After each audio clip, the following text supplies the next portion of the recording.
Construction of the building actually started in 1926. The New York Central picked this location for its terminal because of its proximity to its east-west main line cutting through Buffalo. The building was started in 26, actually completed in 1928 as far as the main structure was concerned.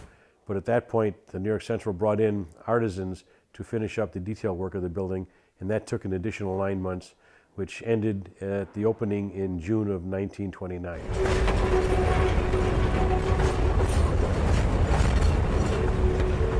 The New York Central was the big train guy on the block at that point. Train 25 out of New York was the westbound, while number 26 out of Chicago was the eastbound Century.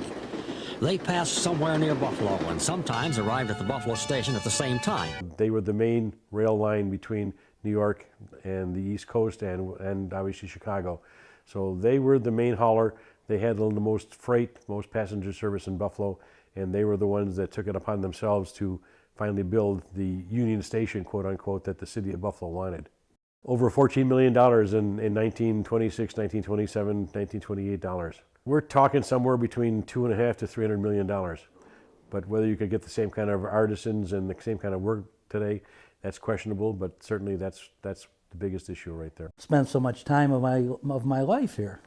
There was a lot of friendships here that I had. And when I left in 1970, it was a very viable operation, although the passenger service has dwindled, but I mean, you know, it was still a good operation, and it should have never came to pass. They of course envisioned at the time in the 20s that Buffalo was like one of the top 5 largest cities in the country.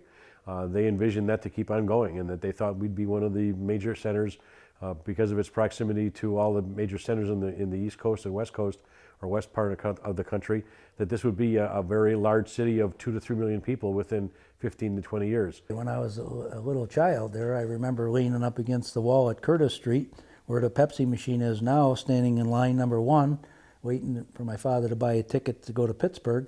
And I was always a counter then too, and there were 15 people in line in front of me. And looking to my left at the other 17 lines, there was a comparable amount of people in every line. So I mean, you had over 250 people waiting in line at one time, any one time, for a ticket to get on a train.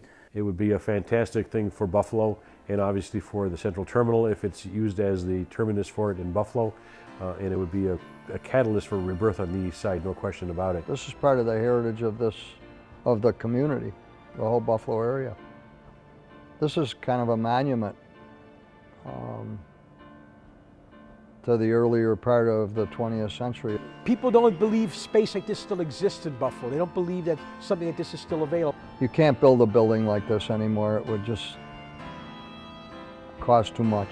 This is going to be the place where people are going to want to come in the future. This is going to be a center for commerce in Western New York. It's going to bring people back to the east side. It's going to bring business back to the east side. It's going to be an area where you're going to bring your families and be able to see what was once the history of Buffalo, and also what its future is going to be.